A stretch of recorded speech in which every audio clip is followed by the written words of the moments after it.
Welcome back to the Crochet Cradles with my friends over at Yarnspirations.com. I'm your host Mikey. Today we're going to do the Peyton Swirl Hat. Really cool looking hat. So it's recommending Peyton's lace sequin, but I'm going to give you some options today. So there's brand new yarn available to you. It just came out in late 2018. It's Peyton's Hamster and it's hemp yarn and it's really kind of thin. Now Peyton's lace sequin is also thin, so you can do this one. So instead of a 5mm size H crochet hook, I'm recommending that you go down to a 4.5mm size G hook in order to do that. Or what you can do, and I'm going to show you a sample in just a moment, you can use the Bernat Softy Baby Cotton. I have a little mini sample, most of it done, available in this one. Also 4.5mm size G crochet hook in order to play. So this is a really neat hat. There is a diagram available to you. So here we are. We're actually have a special break in this tutorial. So what's going to happen is that we're going to make this on camera. So at the time of actually filming the introductions and everything, this is what it looks like at the end. So I've just put this video clip at the beginning of the tutorial. So you can see it turns out it uses one ball of a Peyton's Hamster to get this done.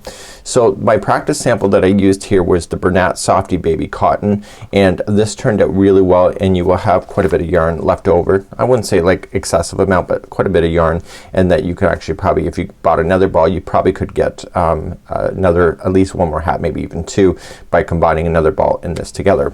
I found with myself it's easy to remember this pattern once you understand the whole concept, and when you're crocheting them, you're basically crocheting them like in a continuous kind of circle like this. So it's really quite awesome, and I thought I'd give you a preview in this tutorial on what this is gonna look like at the end. For those that love diagrams, we have a diagram available to you, and this is the complete hat. So you will notice here rounds 12 through 15 is the same instruction, so that it builds out towards you, and then the final rounds that you see here 16, and then 17, 18, and 19 are half double crochets right at the end.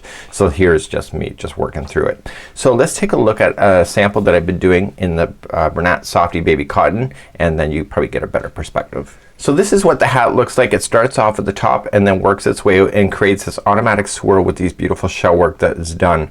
So the shell work, as you work your way out, you'll notice that it will have different lengths of crochets. Let me turn it the way that you would see it in the pattern. So for example, here there will be one treble here in the front post, and then you'll have 3 in a row that are trebles, and then the rest, the 4, are doubles. So you can see that it's bigger and then progressive smaller, so that it leans over to do the next stitch. So what we're going to be doing today on camera is that I'm going to show you this demonstrating with Peyton's Hamster, and it's really an easy pattern. This is my 4th time actually making this hat. I'm really quite excited about it because I found with this one, this is a great charity hat as well. So that once you understand this pattern, it becomes really quite easy to be able to master. So let's grab our 4.5mm size G crochet hook. Let's grab our Peyton's Hamster, or you can figure out what is available to you, and let's get going. Okay, so are you ready? Let's go. This is an intermediate level, just so that you're aware, but I think an experienced, easy level person can probably master this just fine. So let's just chain 4. So 1, 2, 3, and 4. Insert the hook into the beginning chain and yarning over, pulling it through and through. And there is the center ring of your hat. Let's begin round number 1. In this pattern, chain 3 at the beginning of each round counts as nothing. So those are just builders. Keep this straggler around the center of the ring so that you can bury it underneath, so you don't have to worry about it later. So chain 3 counts as nothing. Usually it's a double crochet, but not in this pattern. And I want you to place 12 double crochets into the center of the ring. So just wrap the hook first, look for the center, insert in, pull through 2 and 2. And I want you, because this is an intermediate level, I'm not going to focus on the minor details of like a beginner level trying to follow this. So just put in 12 double crochets into this ring. Don't count that third one, or that chain 3, and I will see you back here in just a moment. I now have my 12 double crochets plus my chain 3. When I go to slip stitch it, I want to be in the top of the first double crochet, not the chain 3. So pull it nice and tight right now from the hook, and then just insert into the top of the first double crochet and pull through and through. Keep it tight. Now it says in the pattern, this chain 3, just push it towards the back side. It will stay to the back side if you pull it tight. So round number 2, we want to move up. round number 1 and 2 is important for your stitch counts in order to keep it so that you can start getting that beautiful rib work that happens. You're gonna chain 3, doesn't count as anything, and then each one of these double crochets are gonna be a front post double crochet this time. So just going in from the side and just double crochet. So wrap into the side of the stitch, so the post, and then pull through, and then keep on doing that. So it's 1 front post double crochet in each of the double crochets all the way around. That means that there's gonna be a total of 12 of them. Please do that all the way around. Verify that you have 12, and then maybe back here in just a moment. So now that I come all the way back around, I'm going to join it to the top of the first double crochet that I had. So ignore that chain 3, keep it nice and tight, and just pull through and through. Verify that you do have 12, and then let's move on to round number 3. So round number 3, we're going to start the ribbing work. We're already kind of started it, but you don't see it yet. So we're gonna chain 3, counts as nothing, and then I'm gonna explain something. So the first one, the front post double crochet, will be a front post double crochet in this particular round. So you maintain that. Now you're gonna come into the space between the next post. It's a space, it's not a stitch, and I want you to double crochet. Everything in this pattern when it comes to all of this work will happen in spaces that you see, with exception to these front post double crochets, and that's up until the brim. So the next one is a front post double crochet around the existing one, and then the next double crochet is in the space between the posts. I want you to do that all the way around for round number 3. So front post double crochet, and then double crochet in the space.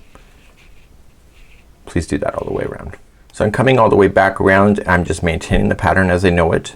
Don't forget you still have a front post double crochet before the join, but what you have to pay attention to is still that space right after it still gets a double crochet, because that's what you need to do to keep this pattern.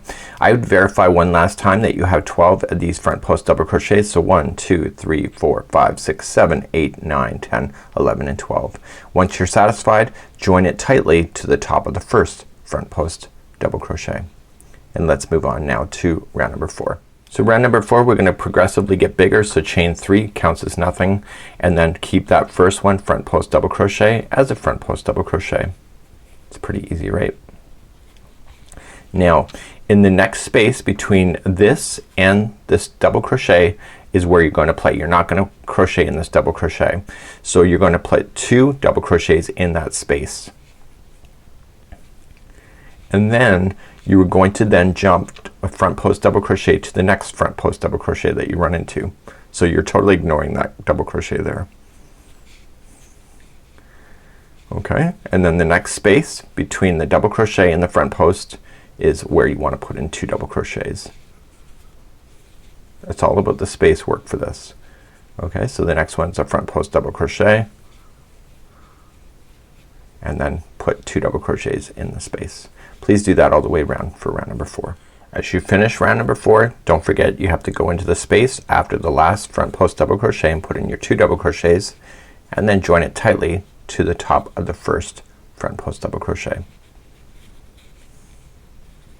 That was round 4. Let's move on to now round number 5. Round number 5, we're gonna get a little bit bigger. So we're gonna chain 3. So 1, 2, and 3. And then this time what we want to do is that we want a front post double crochet as normal in the front post double crochet that is already there. And then in this space this time you're going to put in 3 double crochets. So 1, 2, and 3. Okay, so the repeat pattern is front post double crochet in the next front post double crochet. So you're skipping over these 2 double crochets below, and then in the next space 3 double crochets in a row. So 1, 2, and 3. Please do that all the way around for round number 5. I'm coming up all the way to the end of round number 5, throwing in my 3 double crochets in the space right before the join. Okay, there you go, and let's join it tightly to the top of the first front post double crochet, and let's move on to round number 6. Let's start round number 6. Chain up 3, doesn't count as anything. Front post double crochet in the first front post double crochet. this is the last round that we're gonna do that. We're gonna then increase the stitch to be even bigger in the future, so you'll just stay tuned. In the next space here you're going to put in 4 double crochets in a row. So 1, 2,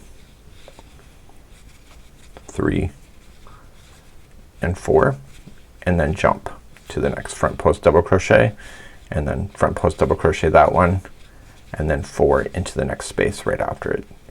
So 1 double crochet, 2, 3 and 4. Please go all the way around. Same idea. I'm coming to the end of round number 6 and then I'm just going to join it. So let's move on to round number 7. We're gonna start changing the story a little bit. Join and let's begin. So round number 7 we're going to expand even more, but this time we're now doing away with that whole front post double crochet and we're now going to do front post treble crochet. You were still going to chain up 3 to begin, so let's do that, and then we're going to put in a front post double crochet around the existing a front post treble around the existing front post double crochet. So wrap the hook twice coming into the front post double crochet, and this is going to be finished as a front post treble. Oh my god, sorry. It's not as complicated as I probably just made that sound. So what you're going to do then in the next one here, there's in the space to start with, you were going to place in 2 trebles. So wrap the hook first and put in 2 trebles first. So 1 and 2. But you're not done yet. You are going to finish this section off then with number 7, is that there will be 3 double crochets right after that into the same one. So 1, 2 and 3. So in each of the spaces there's gonna be 2 trebles and then 3 doubles. So let's begin to do the next section. So let's just jump on over. So just wrap the hook twice and do a front post treble around the front post double that's there, and then in the next space there will be 2 trebles. So 1 and 2, and then you're not done yet. You're gonna throw in 3 double crochets right after that into the same one. So 1, 2 and 3, and then you're just gonna keep repeating that going around. So please do that for round number 7. So I'm just finishing up round number 7 and then I'm just going to join it to the top of the first one. So you're gonna notice that it's laying pretty flat. Yours at least should be. So round number 8 is identical to what you just did in round number 7. So now what we're going to do is that we're gonna start repeating some of the stitch work to cause it to bowl out. Well, bowl out depending on the angle of your camera, of course. So round number 8 is exactly what you just did. You're gonna chain 3 and you're gonna do a front post treble around the other front post treble that is now there, and then in the space like before you're going to put in 2 trebles first. Okay, and then there's gonna be 3 double crochets after that.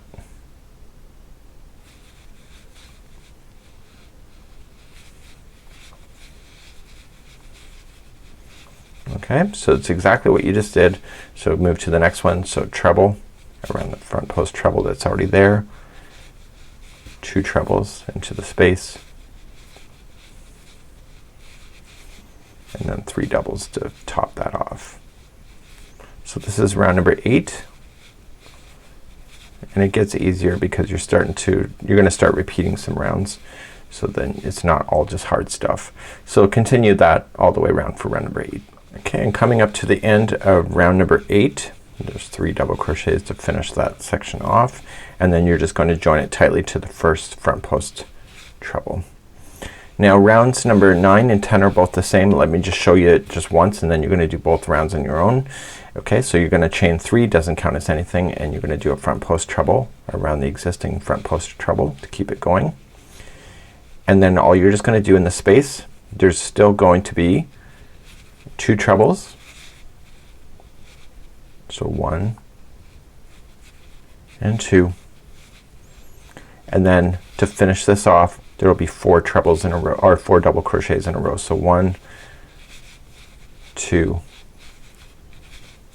3 and 4, and then reach over to do the next one. So rounds 9 and 10 are both the same. I want you to do both of these rounds now, and then I'm gonna join you on round 11 and then we're gonna get started for that. So 1 front post treble, and then there'll be 2 trebles.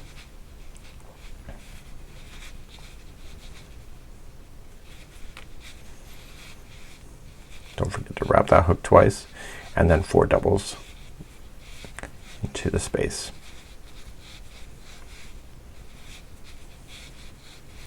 And I want you to do that all the way around. Now for rounds number 9 and 10, join me back here and we'll start round number 11 together. Now we're just finishing up round number 10, just going to join it tightly to that one. So 9 and 10 are now done. Now numbers 11 through 15, that is the total of 5 rounds, will each be identical to each other. So you're just gonna chain up 3, counts as nothing, and you're going to treble, front post treble around the existing front post treble.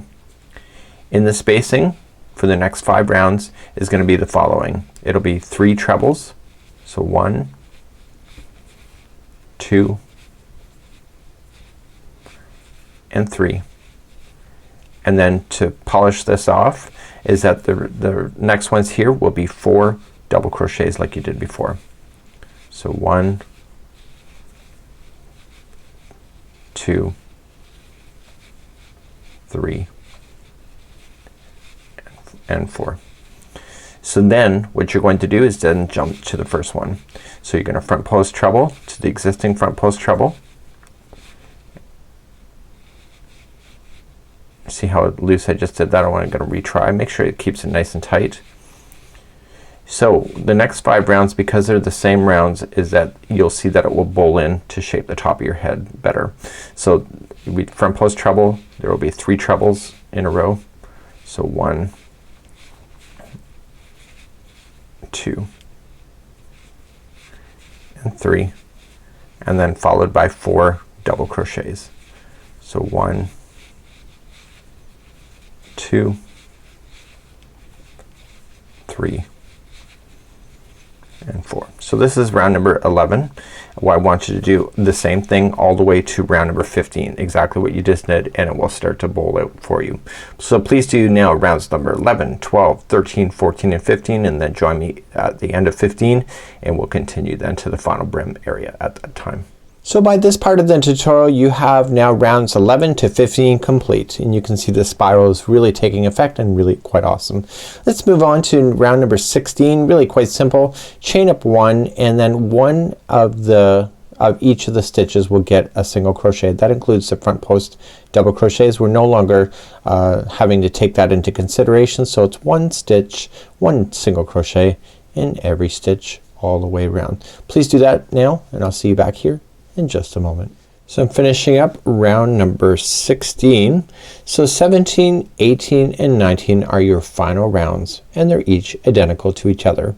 So I'm gonna show it to you once, and then I'll meet you at the end, and then we'll just weave off together. In the last stitch here, we're just going to join with the slip stitch to the beginning single crochet. So let's begin to do now rounds number 17, 18, and 19. So they're all the same. Chain 2 does not count as a stitch, and you're going to half double crochet in the same stitch that you just did that in. Okay, so that's the same one as the join. And now you're going to progress all the way around with the half double crochet. And what I want you to do is that when you get back, you're going to slip stitch to the top of the first half double crochet, chain 2, and then half double crochet around, and then do it one more time. So 3 rounds of half double crochets. When I come back, we'll have that completely done for you, and this is then going to be the conclusion of today's hat. So I'm coming up to the very final. This is round number 19. Just coming to the last stitch, and then I just want to slip stitch to the top of the first half double crochet. So now because you're wearing this hat, you want to make sure you take care of these loose ends. Just trim off a larger loose end or ending than normal, and just pull it through. Now with the tapestry needle, what I want you to do is that because you are wearing it, you want to secure it with the tapestry needle. Take a few moments now, because when it pops out in your head, if you're just weaving it in standardly, it won't make any sense. Turn it over and just weave this darning needle through the stitch work. Okay, stay primarily to the back side, the inside of the hat, and come through once and pull. And now when you pull, don't pull it so that it warps the project. Just keep it nice and steady. And in a different path, I want you to go back in the other direction. This is the second pass. and then finally go back the other way one more time. It's the third pass, staying within the stitch work. You don't see the needle much on this side, which is the goal, and just pull it through. Once you've got it through 3 times as a charm, that's it, you're good to go, and then that's it. So this is how you would do this hat. This is the swirl hat. You can see it worked up really quite nicely. This is the hemp version. Now I know people are gonna email me and say, well, what if you would like it to not be as long? Then what happens is you can just take out one of the shells here, just start this process a little bit earlier. For me this actually fits just fine, and this is good to go. So until next time, it's Mikey on behalf of Yarnspirations as well as the crochetcrowd.com. We'll see you again real soon. Bye bye.